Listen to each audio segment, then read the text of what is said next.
Welcome back, Jeep Federation. Today we're going to do a quick tutorial on how to install our stubby front bumper.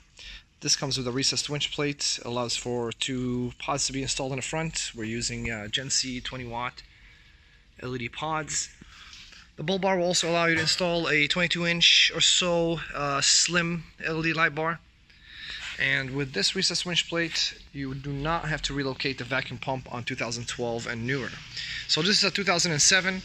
From 2007 to 2018 JKs, the installation is pretty much identical. The only difference is 2012, they changed it to 3.8 liter to a 3.6 Penstar. And also there's a vacuum pump that's essentially located here for 2012s and newer.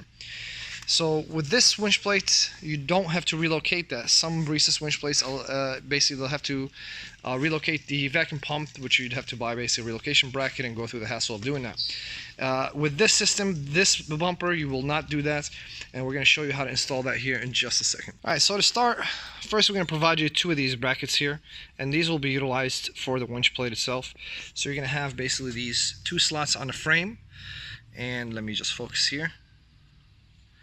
What you're going to do is essentially slide this with the nut side facing outwards into the slot to the bottom hole. You're going to line it up and you're going to put basically a bolt and a washer through it, and it'll thread right in there. And you'll do the exact same thing on both sides. And once that's done, we'll be able to go ahead and slide the winch plate in location. So stay tuned. So as you can see here, the tab will allow you to actually hold the bracket while you slide it into location, and then you'll go ahead and run the bolts and washer through the slots and thread it right into the bracket itself. And we'll go ahead and do that on both sides.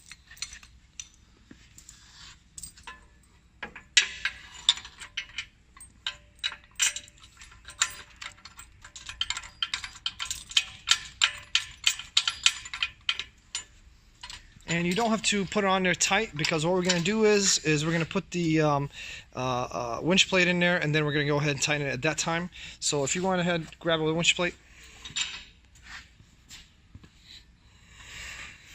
Alright, so on the winch plate itself, what you're going to see are these slots here. So we're going to basically slide it right in there and slide it right on top of the bolt, and have the bolt go right in between the two slots.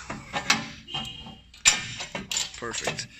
Now on the newer 2012s and newer, this location here, the spacing between the two frames is much tighter. So you might actually have to use a rubber mallet to essentially position the winch plate into place to allow you to essentially bring it up and have it flush out to the bottom bolt on the factory bracket, as you can see here. So basically what we're going to do now is we're going to actually put the front bumper on, and then the main bolt will go through the front bumper, through the main frame, and then into the winch plate itself, and then we'll go ahead and put a nut on the back.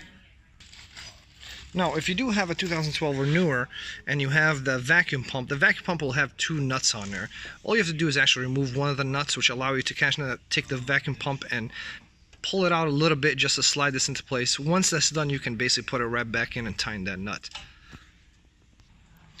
Alright guys, so now that we have the winch plate set and we have it to where the holes are lining up perfectly, so essentially we won't have too much of a hard time sliding this right on there. As you can see right back here, the bolts are right over here, so essentially we'll slide the bumper right on there, and it'll slide right through the winch plate, and